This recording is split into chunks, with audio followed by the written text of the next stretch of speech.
La gentillesse, c'est une force intérieure. C'est les valeurs qui tournent autour de la gentillesse sont la bienveillance, sont l'empathie, sont la bonté, sont la générosité, sont l'accueil. AVS avec Philippe Robichon.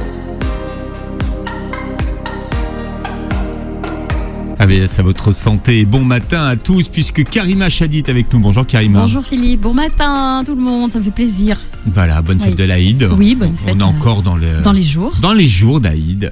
De célébration. Ouais, psychothérapeute, coach parental et familial et praticienne en constellation familiale, ça cartonne. Oui.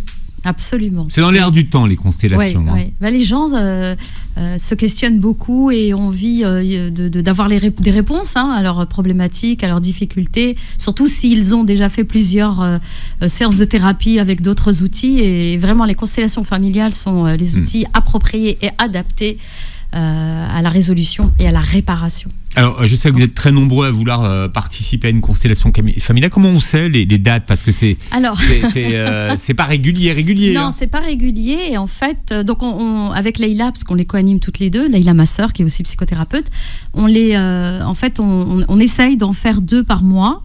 Les samedis, et en fait on n'a pas le temps de poser la date sur nos réseaux que les gens ont déjà en fait on en parle de bouche à oreille, beaucoup de bouche à oreille, et alors donc on prend un petit groupe pour pouvoir vraiment faire un travail de fond et profond, les deux, donc du coup on a un petit groupe de 10 personnes grand maximum, pour pouvoir vraiment aller, et tout le monde constelle en fait, il y a pas de on peut pas être assisté en fait, non si, alors assister juste pour être observé, vous voulez dire, ou en observateur, en observateur, non, tout le monde constelle. Alors des fois des personnes viennent et disent je m'inscris mais je vais être que représentant, je me sens pas encore prêt, mais dès qu'ils voient comment ça se passe et la puissance de l'outil, et donc du coup ils nous disent oui je veux bien consteller, voilà.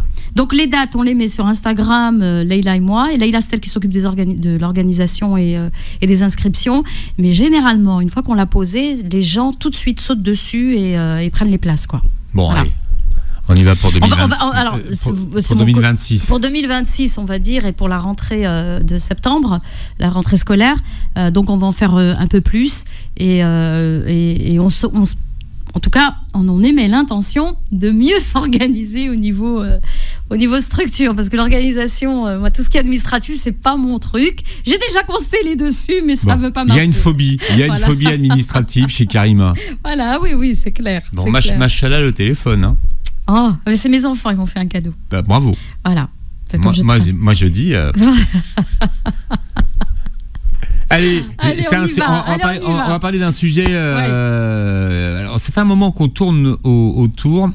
Je voulais qu'on parle des vrais gentils, de savoir ce que c'était la vraie gentillesse. La gentillesse, on en parle. Alors c'est un sujet à la fois très simple et très complexe que la gentillesse. Alors beaucoup qui parlent de la gentillesse disent oui trop bon, trop con. Mais déjà j'aimerais qu'on puisse définir, parce qu'on parle souvent des qualités, des valeurs dans cette émission. Si on devait définir à peu près les grandes valeurs qui tournent autour de la gentillesse. Alors vous avez déjà la gentillesse. Je vais faire peut-être quelque chose que je fais un peu en ce moment, un peu beaucoup, c'est de définir en fait par opposition. À ce que ça n'est pas. Ce que ça n'est pas. Voilà. La gentillesse, ce n'est pas de la soumission. La gentillesse, ce n'est pas de la naïveté. La gentillesse, c'est une force intérieure. C'est les valeurs qui tournent autour de la gentillesse sont la bienveillance, sont l'empathie, sont la bonté, sont la générosité, sont l'accueil, sont aussi quelque chose qui est de l'ordre de l'alignement. Quelqu'un qui est gentil, c'est quelqu'un qui est aligné aussi avec ses principes, avec ses valeurs, et qui va prendre source, en fait, que la personne dans ses actions, plutôt je vais dire ça comme ça, dans ses actions et dans ses comportements, va aller se nourrir de cette gentillesse intérieure, c'est-à-dire de cette force intérieure. Et souvent, malheureusement, socialement, la gentillesse, c'est pas quelque chose qui est valorisé, c'est pas quelque chose qui est reconnu comme étant une force, c'est plutôt reconnu comme étant une faiblesse.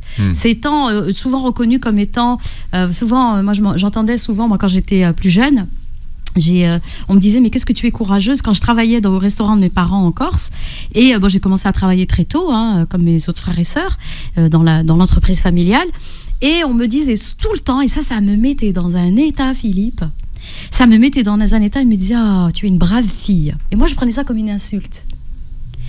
Et moi je les regardais, je disais brave fille, c'est-à-dire, elle me dit oui, t'as beaucoup de bravoure, tu es brave à ton âge. Mais brave, ça peut être courageux. Oui, brave, c'est courageux. Mais dans mon interprétation à moi, dans ma représentation, ça veut dire que je suis neuneu. Je suis neuneu, je suis peut-être faible, je m'affirme pas, parce que n'oublions pas que quand même dans notre société, on valorise beaucoup plus l'affirmation de soi, le leadership. Les gens qui viennent et qui sont les grosses gueules, excusez-moi de le dire comme ça, plus que la personne qui va se taire et qui va avoir plutôt un comportement où elle va discerner, où elle va attendre, où elle va observer et essayer de régler par exemple la problématique ou entrer dans une relation avec bienveillance, c'est-à-dire avec le souci de l'autre. Et souvent, alors... Maintenant, on va parler aussi de de quoi est-ce qu'on parle quand on parle du souci de l'autre. Est-ce que j'ai le souci de l'autre parce que j'ai une véritable inquiétude et une véritable valeur qui est orientée vers l'autre? Alors ça, c'est de l'altruisme. Oui, exactement. Ou bien, je vais le faire, pourquoi? Parce que j'ai besoin de reconnaissance, j'ai besoin d'être aimé, j'ai besoin d'être valorisé, j'ai besoin d'être vu, j'ai besoin d'être nourri. Vous voyez? Ça, c'est de l'égotisme. Exactement, absolument. Donc, du coup, il va falloir, c'est quoi cette gentillesse? Dans beaucoup de traditions religieuses, de traditions aussi spirituelles, on parle de cette gentillesse, de cette bonté du cœur, de cette... alors moi, je viens d'une école dans laquelle on appelle ça la bonté agissante, c'est-à-dire cette bonté qui est incarnée, mais réellement bon. C'est quelqu'un qui est bon, qui est juste et qui ne va pas vous juger ou utiliser ce levier de gentillesse pour obtenir de vous, donc ça c'est de la manipulation, pour obtenir de vous quelque chose. Mais c'est pas de la gentillesse. Mais ça c'est pas de la gentillesse. Voilà, c'est ça. Moi ce que j'essaie de comprendre, parce qu'il y a cette expression qui dit oui, mais lui c'est un vrai gentil. Donc on imagine que si c'est un vrai gentil, il existe des faux gentils. Oui, je suis d'accord. Donc ceux qui peut-être pour avoir l'air bien... Exactement. Se font passer pour des gentils, mais qui au fond ne sont pas des gentils. Il y a une phrase aussi qu'on dit, elle est trop polie ou trop gentille pour être honnête. Vous voyez, ça veut dire que s'il y a anguille sous roche, ça cache quelque chose. Il y a une possibilité de manipulation, une possibilité d'intéressement, que la personne va faire ça d'une manière intéressée. D'accord? Parce que l'enfant, on le voit avec les enfants, Philippe, quand ils veulent obtenir quelque chose de leurs parents, ça va maman, j'étais gentille aujourd'hui. Pourquoi? Parce qu'on leur transmet l'idée que la gentillesse, c'est de ne pas faire de vagues, c'est de ne pas rentrer dans les conflits, c'est obéir au doigt et à l'œil. C'est pas ça la gentillesse. Ce n'est pas ça la gentillesse. La gentillesse, c'est un caractère, c'est comment je vais dire, je veux vraiment trouver le mot. C'est pas simple. En fait, c'est pour ça que je veux dire que c'est pas simple à définir. Non, c'est pas simple parce que je vais utiliser la palette des couleurs. C'est une coloration, en fait, c'est une empreinte de votre âme qui a envie, en fait, de faire du bien. Quelqu'un qui est foncièrement bon, c'est quelqu'un qui a envie de faire du bien. Ce n'est pas quelqu'un qui a envie de nuire. Ce n'est pas quelqu'un qui va déployer sa palette de gentillesse pour obtenir quelque chose. Et beaucoup, les manipulateurs utilisent cette gentillesse. Pourquoi? Parce que quand on a en face de nous quelqu'un qui est gentil, Philippe, eh bien, on lâche les armes. Tous nos mécanismes de défense, on les relâche.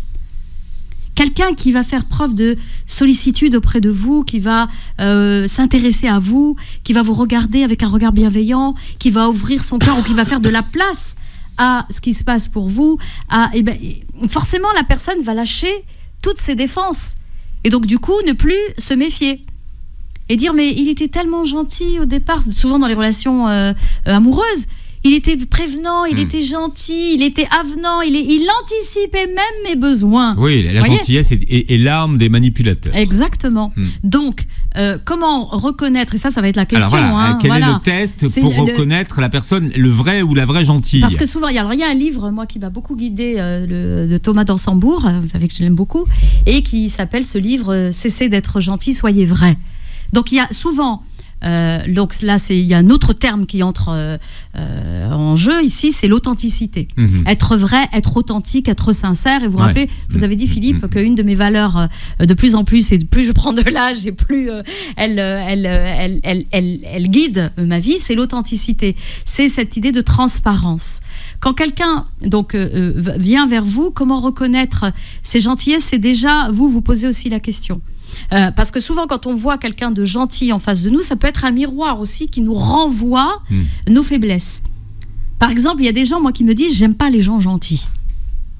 Et je leur dis « mais pourquoi vous n'aimez pas ?» Tu aimes les gens méchants?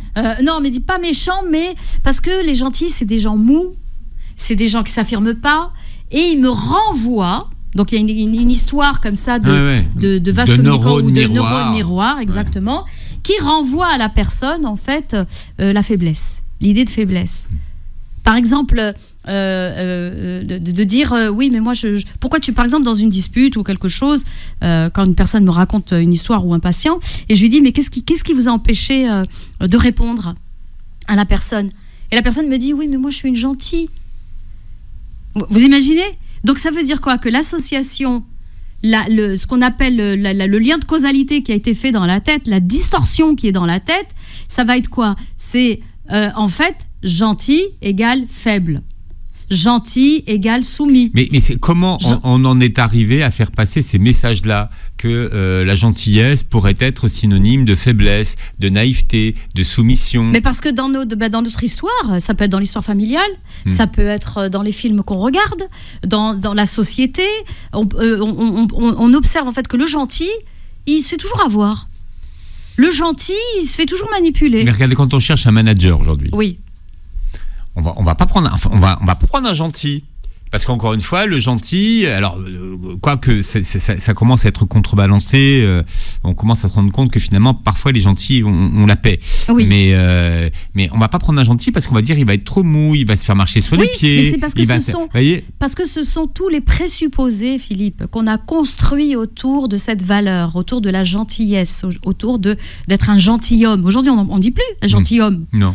Gentleman. Non. On le dit que quand on voit James Bond avec son super costard. Voilà, on dit waouh, quel gentleman, il a la classe, il dégage un charisme de ouf, il est voilà, maintenant je vais parler comme les jeunes, voilà. Et donc c'est parce que dans l'archétype, c'est-à-dire la symbolique, nos représentations mentales que nous avons de quelqu'un de gentilhomme, quelqu'un de gentil, elle s'est en fait comment je vais dire, elle a été floutée, il y a une confusion qui s'est créée. Parce que l'expérience nous dit que quand tu es gentil, tu te fais avoir, tu te fais marcher sur les pieds. Et elle est là la difficulté, c'est de séparer ces deux éléments, les séparer et dire non, être gentil, ça ne veut pas dire, et ça, c'est un travail qu'on doit faire avec nos enfants, et leur expliquer qu'être gentil, c'est quelque chose, c'est un élan du cœur.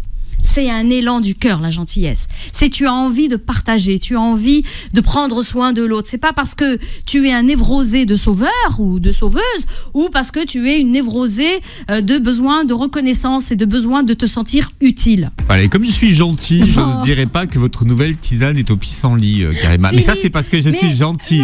Non. On appelle ça un pisse-mémère. Oui. Un pisse-mémé. Il y a un jardinier qui est venu à la maison, donc c'est du pissenlit avec de l'herbe d'avoine, et il y a un troisième, je sais plus ce que c'est, le troisième, c'est basique, en fait ça me fait du bien, ça me fait beaucoup de bien. J'ai réglé le problème des bouffées de chaleur. Non. Et j'ai un jardinier qui est venu à la maison pour me couper un arbre, et il m'a dit vous avez du pissenlit devant chez vous? Vous savez ce qu'il m'a... Et je lui ai dit oui, et je lui ai dit oui, et il me dit il y a quelqu'un qui fait pipi au lit chez vous? Je lui ai dit non. Il me dit oui parce qu'il est à sirop, il est à sirop turc, je crois, le monsieur. Il me dit oui, dans notre culture, quand il y a des pissenlits dans la maison, c'est le remède pour ceux qui font pipi au lit. Je dis non, mais mes enfants sont grands. Et langage des oiseaux. Langage des oiseaux, exactement. Par contre, vous voyez là, maintenant vous m'en faites prendre conscience. J'accompagne des enfants qui font pipi au lit. Donc voilà. Pissenlit. Ah là là. Comme quoi? Ah non, mais on va creuser ça. On va creuser. Je cherchais une définition de la gentillesse, et j'en ai trouvé une qui me plaisait, qui disait le secret de la gentillesse, c'est un égoïsme savamment dosé. Ah, j'aime beaucoup. J'aime bien. Oui, l'égoïsme sain. Quand on parle de l'égoïsme sain. Est-ce que ça voudrait dire que les gentils n'ont pas d'ego? Ah non, non. Alors, Ah, j'adore cette question. Vous voyez, vous savez pourquoi ça ne veut pas dire qu'ils n'ont pas d'ego. Vous savez que l'ego, dans toutes les cultures et dans toutes les traditions spirituelles, l'ego est associé au mental, est associé à nos blessures, est associé en fait à toute cette carapace, à notre image et à notre personnalité. D'accord. Là, je fais gros. Hein. Quand on parle d'ego, souvent, on l'associe à de l'arrogance et à de l'orgueil, c'est-à-dire l'ego supérieur. D'accord ? Mais il y a aussi l'ego inférieur, l'ego victime. La victime, c'est de l'ego. Quand je parle de victime, je ne parle pas de victime qui a vécu un traumatisme. Victime dans le sens du processus de victimisation et de déresponsabilisation. Ouais. C'est un processus égotique aussi. D'accord ? Oui, donc l'ego, c'est pas forcément... C'est pas dans la supériorité, c'est aussi dans l'infériorité. L'ego, quand par exemple la personne elle dit oui mais moi je regarde, moi je suis gentil, moi j'ai rien fait, moi nanani, moi nanana, et puis on le voit déjà dans la posture, dans la manière, c'est de l'ego qui s'exprime aussi. Pourquoi ? Parce que la personne c'est des responsabilités. Souvent on parle de l'ego parce que on dit c'est l'arrogant. Vous nous avez fait mesquine. Oui, c'est le mesquine. C'est la définition du mesquine. Ouais, c'est ça. En arabe, c'est ça. C'est mesquine, il est replié sur lui-même. Ça veut dire qu'il n'a pas les ressources, il n'a pas le moyen de s'en sortir. Pourquoi ? Parce que c'est son ego qui lui envoie en lui disant mais regarde, toi t'es bien, t'as rien à changer, c'est les autres qui sont pas bons. Dans l'ego supérieur, c'est ben oui, toi t'es bien, t'es meilleur que tout le monde, regarde, c'est les autres qui sont pas bons. Le processus c'est le même, sauf qu'il peut être dans la supériorité, l'orgueil et l'arrogance, ou dans l'infériorité, la victimisation. Alors, et déresponsabilisation. La gentillesse, on l'a vu tout à l'heure. Donc on parlait d'ego. C'est vous dire, est-ce que ça veut dire qu'ils n'ont pas d'ego ? Non, ils ont un ego, tout le monde, on a tous un ego. Ouais. Maintenant, c'est comment on a travaillé cet ego. La gentillesse, c'est un des outils, une des valeurs qui nous permet de trouver notre juste place aussi, qui nous permet de pouvoir travailler sur nos travers. Parce que de ne pas être dans un rapport de domination avec les autres, de ne pas être dans un rapport, donc dans le contraire, de soumission. Et souvent, on l'a dit en début d'émission, la gentillesse est comparée à de la soumission, à de la faiblesse. C'est pas de la faiblesse. Au contraire, c'est une force. C'est une force. C'est ça qu'il faut comprendre. Et elle est très attention. Tout le courant, Philippe, de la psychologie positive, il est basé sur quoi ? Sur la bienveillance. La bienveillance, c'est une des caractéristiques de la gentillesse. La bienveillance, c'est quoi ? Je veille à être bien avec moi-même et à être bien avec les autres, c'est-à-dire à agir dans le monde de manière à ce que je puisse y trouver du bien-être, que je puisse y trouver de l'équilibre, que je puisse y trouver de l'harmonie. C'est vrai, on l'a dit tout à l'heure, que la gentillesse peut être utilisée par les manipulateurs, elle peut être une arme redoutable, d'accord ? Et elle est très puissante quand elle est conscientisée et se poser la question de pourquoi, en deux mots, pourquoi je suis dans cette posture de gentillesse. Et souvent, les gens ne se posent pas cette question. Est-ce que je suis gentil ? C'est le gentil sacrificiel. Je me sacrifie. Vous vous rappelez l'émission qu'on a fait des Wendy ? Alors, les Wendy, c'est les gentils, quoi. Vous voyez ? Elles sont gentilles, elles sont bien, elles sont... Mais pourquoi ? Parce qu'elles ne peuvent exprimer leur personnalité ou trouver ou nourrir, en fait, leurs besoins qu'à condition d'être au service des autres, qu'à condition d'être gentilles avec les autres. La gentillesse n'empêche pas la fermeté. La gentillesse n'empêche pas l'affirmation de soi. La gentillesse n'empêche pas le fait de poser des limites, de poser un cadre.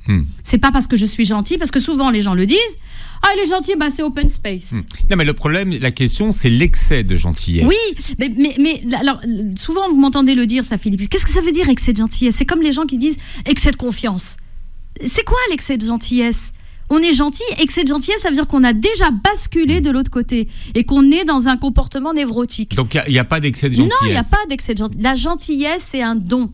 La gentillesse, c'est un élan du cœur, on l'a dit tout à l'heure. La gentillesse, donc il n'y a pas d'excès. Il n'y a pas d'excès. Il n'y a pas d'excès.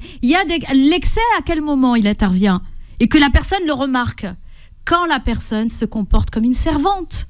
Pourquoi ? Parce que, s'il vous plaît, je suis une mendiante d'être vue, de la reconnaissance, de la quête de valorisation, la quête de reconnaissance. J'ai besoin de ça. Il y a des profils de personnalité qui sont comme ça.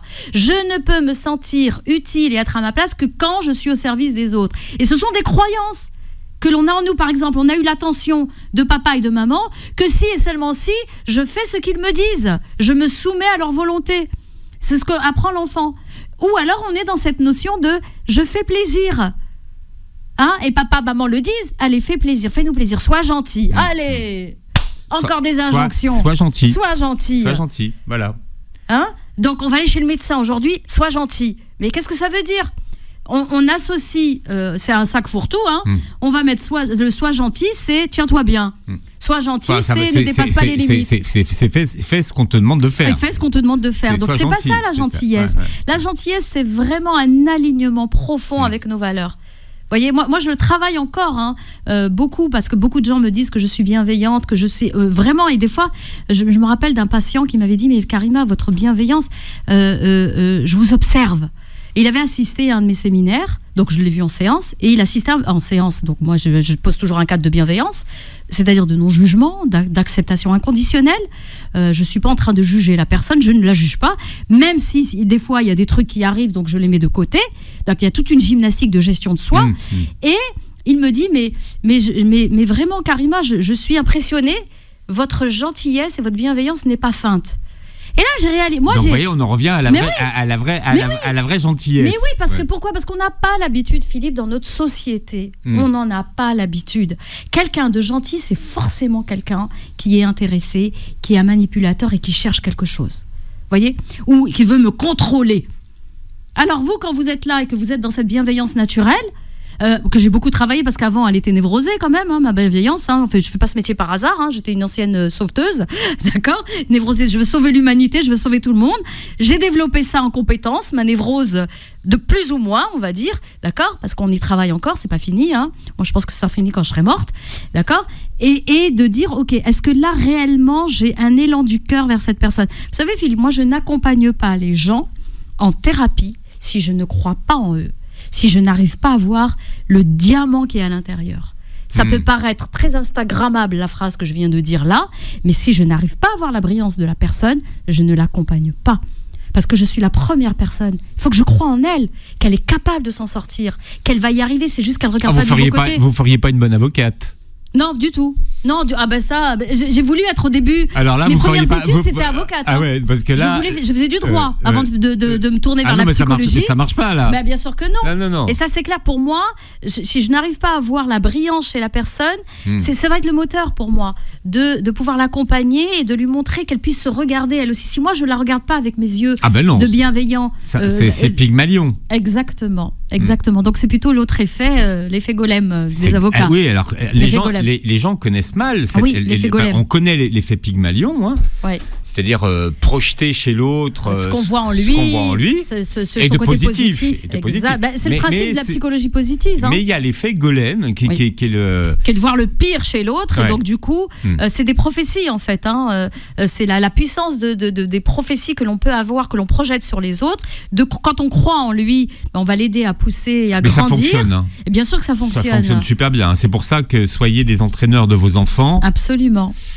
Et encouragez-les parce que ça fonctionne. Exactement, ça fonctionne, et puis on obtient des résultats incroyables et ça reste en fait inscrit dans le réservoir émotionnel des enfants au moment où ils doivent vivre une expérience douloureuse ou difficile, se sortir d'une situation difficile, ils vont penser en fait à ce regard bienveillant que vous avez porté sur eux et le fait de croire en eux qu'ils sont capables d'y arriver. Si tu ne trouves pas la solution tout de suite, c'est que probablement tu ne regardes pas dans la bonne direction.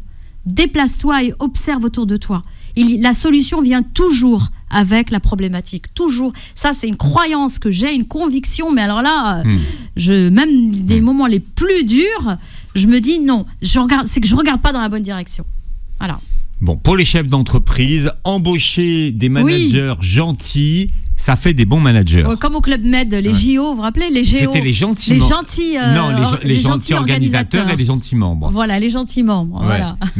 Mais contrairement à ce qu'on pense, les gens gentils font de bons managers. Oui, absolument. Et justes. Parce qu'ils sont compréhensifs et justes. Et humains. Ouais. L'humanité dans la gentillesse. L'humanité, on n'est pas des machines, on n'est pas des cyborgs. N'est-ce pas ? Donc, mais c'est vrai que c'est très galvaudé la gentillesse. Oui. C'est presque péjoratif. C'est une expression qui est devenue péjorative alors qu'elle ne le devrait pas. Non, au contraire. Moi, j'agis pour apporter plus de gentillesse et dire, parce que maintenant on éduque nos enfants à cause du harcèlement à l'école, à cause de la violence, et on dit non, faut pas être gentil. Allez, vas-y, dur, faut être dur. Mais quel monde on veut ? Bien sûr, ça ne veut pas dire qu'on est dans le monde des bisounours. Vous savez, Philippe, c'est pas ce que je veux dire. Les gentils ne sont pas des bisounours. Non, les gentils, c'est des gens qui connaissent leurs valeurs, qui connaissent leurs limites et qui savent les poser, qui savent s'affirmer. Donc l'affirmation avec... Oui, je peux le faire avec bienveillance et avec gentillesse. J'ai pas besoin de venir et d'avoir un sabre et couper la tête à tout le monde, non. Ou alors avec un marteau et taper partout. Non, pour dire « oh, je suis là et je suis une dure, hein, attention, hein, vous collez pas à moi, hein, je suis une dure à cuire ». Non, je peux être gentil dans la fermeté, dans l'expression de soi et l'affirmation de soi.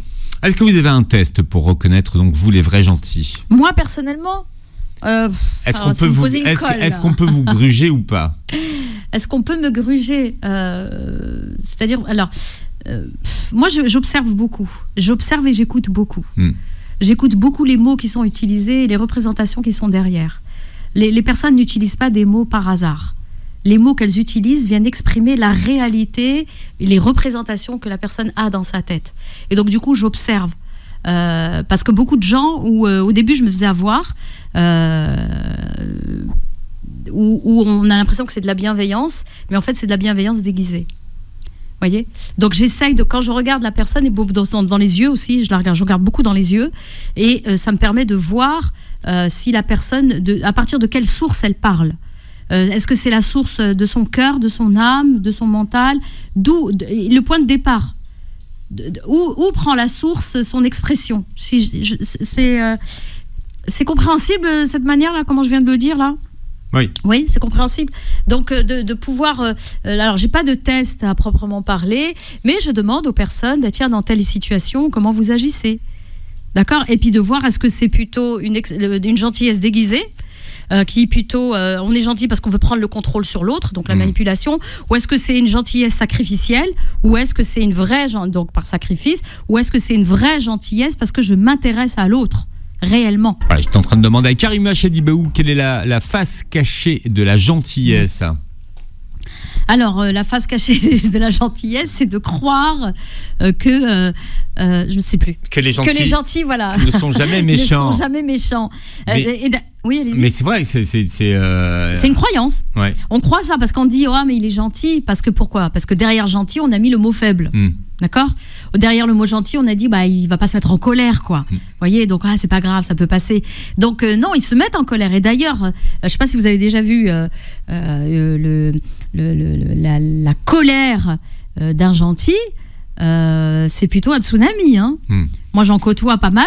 D'accord, qui ont plutôt une typologie au niveau de leur personnalité où c'est le lac suisse, hein, il se passe rien ici, tout est calme, tout est ok, presque à la limite avec une certaine lenteur, avec une certaine douceur. Et puis quand il se passe quelque chose où on a dépassé les limites plus d'une fois, donc quand on parle de dépasser les limites, de quoi est-ce qu'on parle ? Ce qui va déclencher la colère, c'est que l'intégrité de la personne a été touchée, soit son intégrité physique, on vous a bousculé, on vous a, voyez, soit c'est l'intégrité psychologique, c'est-à-dire par rapport à vos idées, à vos pensées, ou émotionnelles, d'accord, ou soit votre intégrité aussi spirituelle. Et c'est là où les gens se mettent en colère. La colère, elle vient répondre à ça. Et est-ce que vous avez déjà vu, Philippe, un gentil se mettre en colère ? Moi, j'en ai déjà vu. Hein. C'est limite parce que justement, ils ont tassé, qu'à un moment donné, il n'y a plus de place pour tasser, que ça va être l'explosion. Vous avez l'impression que c'est une montagne devant vous, mais en fait, ce n'est pas une montagne, c'est un volcan. Et là, il y a l'irruption, je vais rester dans la métaphore, l'irruption volcanique où c'est, et puis là, il vous sort tout le dossier. Il y a eu ça, tu m'as fait ça, et il y a eu ça, tout le contentieux, vous l'avez là, l'inventaire de toutes les limites en fait que la personne a franchies. Donc, il y a des personnalités. Alors, on peut trouver... Ça fait pas des gens, des gens méchants. Ça fait pas des gens méchants. Et puis, on a le passif-agressif. Le passif-agressif, il a ce type de personnalité. Il peut paraître comme un gentil. Puis, à un moment donné, pique, il vous sort un truc et il vous pique, là. Et vous le regardez, vous dites « Ah, mais moi, je croyais que tu étais un gentil. Je croyais que tu étais... D'ailleurs, ce serait bien de faire une émission sur le passif-agressif, Philippe. Voilà, on la mettra dans les tuyaux. Hein, donc, les passifs-agressifs et leur manière, en fait, de réagir. Qui sont, on va dire, 90% du temps gentils. Oui, voilà. Et puis subitement, ils vous envoient un scud. Voilà. Et vous n'êtes pas préparé. Et vous n'êtes pas préparé. Ouais, c'est ça. C'est waouh. Ça, c'est pas des vrais gentils. Non, alors. ça c'est pas des vrais gentils. Non, ça c'est pas des vrais gentils. C'est-à-dire qu'on se cache. La gentillesse est un masque et c'est un mécanisme en fait de protection. Un mécanisme de défense pour se protéger contre les autres. C'est de la manipulation. Mais bien sûr, mais tout est manipulation, Philippe. Tout est manipulation. Voilà. Je crois que ça parle beaucoup, là. Hein, non, ça parle beaucoup parce qu'on a un exemple devant nous. Mais qui, la plupart du temps, est très gentil. Ben oui, voilà. Mais qui est très gentil, ouais. Mais je suis sûre qu'il va sortir les griffes ou il va griffer ou piquer parce que justement, son seuil de tolérance a été dépassé. Et c'est pas parce que ça fait pas de lui un méchant. Le méchant, c'est vraiment quelqu'un qui veut nuire, Philippe. Quelqu'un de méchant, c'est quelqu'un qui veut nuire, qui a des intentions pas très... Non, mais je vais vous poser la question, parce que c'est vrai qu'il y a cette illusion de dire, bon, les gentils, ils sont tout le temps gentils. Oui, mais c'est pas vrai. Voilà, ils sont tout le temps gentils, sauf si vous dépassez les bornes. Sauf si vous dépassez les bornes, mais ça veut pas dire qu'ils basculent dans la méchanceté. C'est ça que je veux dire, Philippe. Par exemple, moi, on me dit que je suis très gentille aussi. Moi, quand on dépasse aussi les limites avec moi, je sais être ferme. Et moi, c'est waouh, c'est le coup près. Mais je le fais avec toujours bien. Mais les gens me le disent des fois. Ils me disent mais Karima, même ma famille me disent mais c'est quand on te voit le faire, on dirait que c'est facile. Je dis oui, parce que c'est une rigueur que je m'impose, une discipline. Je dois dire les choses, mais je n'attaque pas la personnalité de la personne. C'est terrible, je ne l'attaque pas. Ouais. Je reste bienveillant. Toi, tu es bien. Mais c'est ton comportement que je n'accepte pas, et c'est là où je mets des limites. C'est-à-dire que dans ma tête, c'est dissocié. Il y a la personne et il y a son comportement. Et c'est une gymnastique, hein, Philippe. C'est vraiment une gymnastique. Et je dis souvent, là, tu as fait pour pas dire le gros mot, d'accord, tu t'es prise comme une patate, tu as fait n'importe quoi. C'est ton comportement et ça, je ne l'accepte pas. Ça, je ne l'accepte pas. Et je suis en colère par rapport à ce comportement-là. La personne arrive à distinguer. Du coup, vous la poussez à demander, en fait, à réparer son erreur et à prendre responsabilité de ce qu'elle fait. Mais si vous êtes gentil, vous dites oui, le gentil c'est le niais. Vous savez, le mièvre, mièvre, est-ce que c'est bien le mot que je veux utiliser? Non, c'est pas mal. Un peu, un peu tiède, un peu, puis pas d'affirmation de soi. Mais c'est pas ça être gentil, encore une fois, ce n'est pas ça. Être gentil, c'est l'élan du cœur, c'est l'alignement avec nos valeurs. Je ne veux pas nuire. Je suis guidée par ça. Vous voyez ? Comment aider les gentils à trouver leur juste place aujourd'hui ? Alors, il faut déjà, c'est un travail de confiance en soi aussi à faire et d'acceptation aussi de soi, parce que dans notre société, les gentils n'ont pas beaucoup de place. Quand je dis n'ont pas beaucoup de place, c'est-à-dire qu'ils sont déconsidérés, pas valorisés oui, du tout. Ouais. On les prend comme des faibles, on les prend comme des impuissants, on les prend comme des gens qui n'ont pas de leadership ni rien.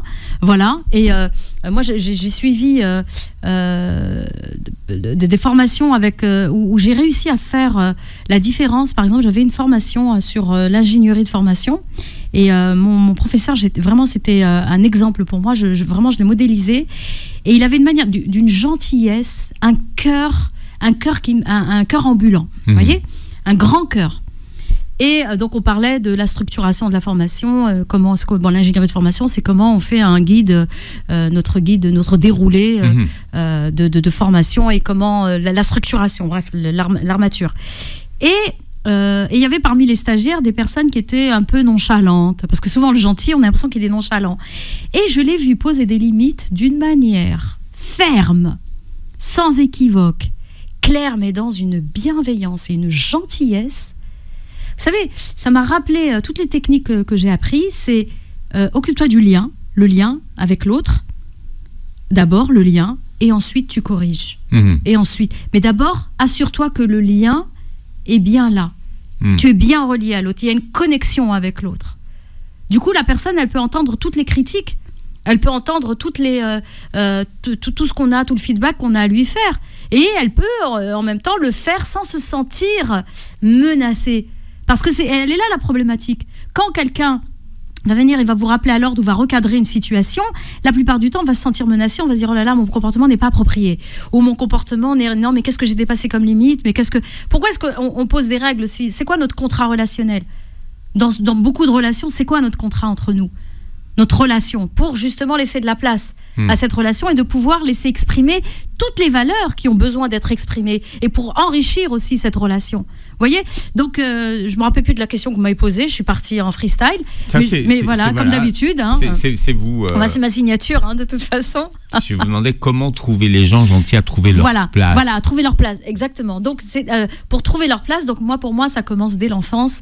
Donc, mais si on l'a pas fait dès l'enfance et que nous, on est un gentil, quelqu'un de bon, de foncièrement bon, de quelqu'un qui est porté sur les autres, qui est dans l'altruisme, si vous n'avez pas réussi à trouver votre place, déjà faites ce travail d'acceptation de soi. Est-ce que je fais ce choix d'être gentil? Est-ce que c'est un choix conscient ou est-ce que ce sont des injonctions parentales qui m'ont été imposées ou est-ce que c'est parce que je n'arrive pas à m'affirmer ou est-ce que parce que je veux contrôler les autres donc je contrôle avec ma gentillesse? C'est-à-dire, posez-vous, est-ce que c'est une vraie gentillesse? Ça, c'est la première chose. Il faut déblayer pour voir, c'est ma gentillesse, comment je la qualifie? C'est quoi les caractéristiques de ce que j'appelle chez moi être gentil? Et là, vous notez. D'accord? Ensuite, vous allez dire, ok, dans les situations sur lesquelles vous êtes un peu bancal, vous n'êtes pas très sûr, vous allez dire, ok, quelle est l'intention qui m'a guidée? L'intention. Et souvent, on ne se pose pas ces questions-là. C'est quoi mon intention vis-à-vis de l'autre, vis-à-vis de moi-même et vis-à-vis du lien qu'on a tissé ensemble? Donc 3 intentions. Et souvent, on peut retrouver les intentions complètement désalignées. Et donc, se réaligner sur être gentil avec l'autre, qu'est-ce que ça veut dire pour moi? Qu'est-ce que ça veut dire pour l'autre? Qu'est-ce que ça veut dire pour notre relation? Est-ce que je vais être gentil avec l'autre parce que je ne veux pas faire de vagues? Et là, c'est pas être gentil. Là, c'est simplement je veux la paix, parce que la plupart du temps, encore une autre distorsion que l'on fait, quelqu'un de gentil, c'est quelqu'un qui est anti-conflit. Alors que le conflit, il est là. Pourquoi? Pour venir réajuster la relation. C'est parce que quelque chose dysfonctionne. Et donc, écouter ce conflit pour apporter les réajustements des uns et des autres. C'est pas parce qu'on n'aime pas les conflits qu'on est gentil. Exactement. Et beaucoup de gens le disent. Ils me disent, moi, je suis anti-conflit, moi, je suis un gentil. Mais non. Les gens pacifiques, moi, je suis quelqu'un de pacifique, je suis dans la non-violence. Mais rien ne m'empêche d'être ferme, encore une fois, et rester dans la non-violence. La violence, c'est quoi? C'est vraiment nuire à l'autre, c'est-à-dire lui faire du mal, physiquement, verbalement, psychologiquement. Vous voyez? Alors, on va terminer là-dessus, et c'est important, être gentil, c'est bon pour la santé, oui, et les études le disent. Les études le disent, et d'ailleurs, tout le courant de la psychologie positive se base là-dessus. Il y a beaucoup d'études qui ont été faites. Pourquoi? Parce que quand on est gentil nous-mêmes, et quand quelqu'un est gentil envers nous, eh bien, on va sécréter des hormones. Oui, parce que les émotions sont contagieuses. Les émotions sont contagieuses et les émotions nous soignent. Moi, il y a un livre que j'aime beaucoup, j'en ai déjà parlé dans une des émissions, j'ai dû le présenter dans les bouquins aussi qu'on présente. D'ailleurs, il faudra en faire une cette année aussi, Philippe. Les self-help, les bouquins qui nous aident, les bibliothérapies. Il faut qu'on fasse notre bibliothérapie et il y a un livre, je crois de la saison. Oui, parce que d'habitude on en fait, mais bon, on va voir comment on va le programmer. Je reviens à un livre que j'aime beaucoup qui s'appelle Les 3 émotions qui guérissent. Et dans ces 3 émotions, vous avez la gratitude avec la bienveillance, vous avez la foi et vous avez l'amour. Ces 3 émotions-là qui guérissent. Qui guérissent parce que quand justement votre cerveau est baigné dans un climat de bienveillance, d'amour, de reconnaissance, eh bien, vous sécrétez les hormones du bien-être, qui sont l'ocytocine, la sérotonine, la dopamine et les endorphines. Voilà, et avec tous les neurotransmetteurs qui vont avec. Donc, vous êtes vraiment dans un bain d'ocytocine. Je vais vous donner je ne sais pas si c'est un bon exemple, celui-là d'ailleurs. Par exemple, l'ocytocine, qu'on appelle aussi l'hormone de l'amour. Et de l'attachement. D'ailleurs, il y a un livre là-dessus qui s'appelle L'hormone de l'amour. D'ailleurs, un livre, l'ocytocine, hormone de l'amour. Le titre du livre, je ne me rappelle plus je crois que le monsieur, c'est un gynécologue qui l'a écrit. Et il parle justement de cette hormone de l'attachement et au moment de l'accouchement. L'ocytocine, c'est l'hormone qui, quand on a un câlin, quand on est dans des rapports sexuels, qui va venir inonder le cerveau et le corps tout entier de cette hormone du bien-être, de se sentir bien. D'accord? Et d'ailleurs, ça rajeunit aussi l'ocytocine. J'ai peut-être pratiqué alors, Karima. Ah, mais ça vous regarde, Philippe. Hein, maintenant que vous me le dites. Non, mais c'est vrai. Maintenant que... y a eu des études qui ont été faites là-dessus. Et vous avez l'ocytocine aussi, c'est l'hormone qui va déclencher le travail pour les femmes enceintes. Donc en ce moment, je suis beaucoup branchée là-dessus. Les femmes, quand elles vont accoucher, oui. Mais Karima, à votre âge, franchement. Non, c'est pas moi. Attends, tout le monde sait que je suis ménopausée, Philippe. C'est pour ça que je me disais quand même, Karima, qu'est-ce qui vous arrive? Non, mais j'accompagne des gens, des personnes aussi, et puis il y a d'autres choses. D'accord. On le dira un autre jour. C'est pour ça que vous êtes... Vous baignez dans l'hormone. Je baigne dans l'hormone. Ça se voit. De l'attachement. Ouais, ça se voit. Ouais. Ça se voit. Mais tout de suite, on a la pupille qui se dilate. On n'a pas besoin de mettre de l'atropine dans nos yeux parce que la pupille va se dilater, montrer le bien-être qu'on est en train de vivre et vraiment cet état de bien-être. Bon, la gentillesse, c'est bon pour la santé. Exactement, bon pour la santé, pour notre bien-être. Donc, ayez des actes, posez des actes tous les jours où vous allez vraiment vous faire du bien, être gentil, donner, partager, prenez quelqu'un dans vos bras qui en a besoin, mais d'une manière désintéressée et d'une manière inconditionnelle. Voilà, tous les actes de bonté que vous allez poser chaque jour. Voilà, envers vous-même et envers les autres. Voilà, la gentillesse, c'est une force, pas une faiblesse. Absolument. Voilà. Vous réécouterez l'émission en podcast sur beurrefm.net et sur les plateformes qui reprennent l'émission et vous verrez la captation de cette émission sur notre chaîne YouTube, Karima. À bientôt, Philippe. Voilà, je vous laisse repartir avec votre tisane. Hein. Oui. Vous avez l'adresse parce que tout le monde va vouloir la goûter. La goûter, je l'ai trouvée dans un supermarché en fait. Elle s'appelle la tisane Harmonie Équilibre. Harmonie de base et équilibre. Ah oui, voilà. Donc on va tous se tourner à ça et passer une très belle journée santé sur Beurre FM.